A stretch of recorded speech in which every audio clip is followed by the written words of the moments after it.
Mr. President, on Tuesday, President Trump sent Congress proposed rescissions. A rescission bill is a cut to already enacted and funded programs. Looking closely at those cuts that have been proposed by the administration, I would like to speak to them this morning on the floor.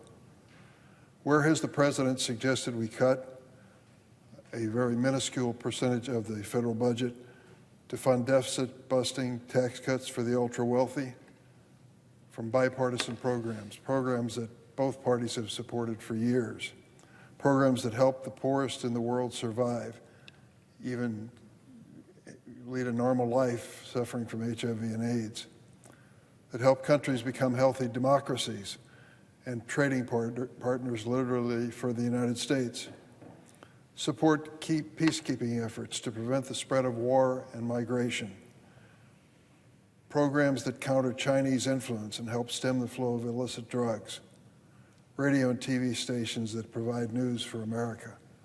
That's where the President turned to make the cuts that he wants the money for to pay for a tax cut for the wealthiest people in America. For as long as I've been in Congress, there's always been a strong bipartisan support for foreign assistance programs. Now, you ask the average person in the street in Illinois or Oklahoma, what percentage of the federal budget do you believe is spent on foreign aid? The guesses are usually 10 to 20%. It's less than 1%.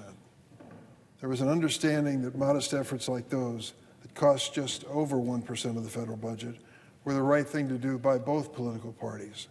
You see, by helping stem pandemics and war and helping countries become healthy, free market democracies, we're actually helping our own country.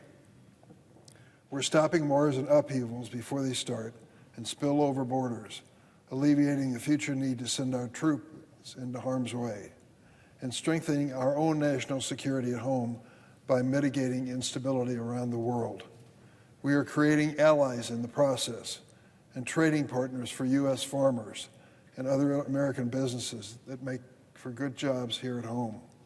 We're also demonstrating the best of America when it comes to our values, compassion, and ingenuity, something President George W. Bush understood when he created PEPFAR, which has saved millions of lives around the world from HIV and AIDS.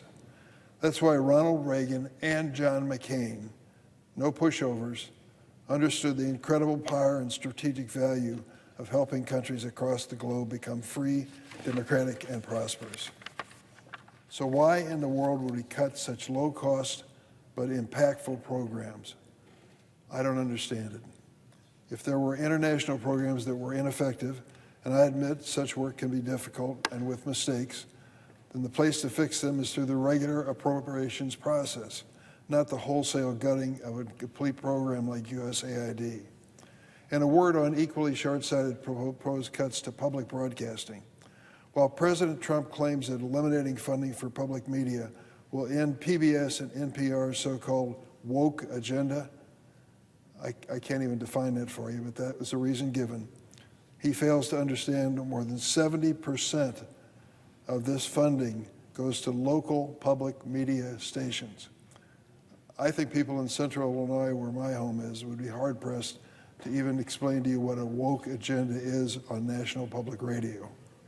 And in rural communities, these publicly funded news stations are often the only place to get good, up-to-the-minute information and to have the kind of warnings that are necessary when extreme weather is on the way.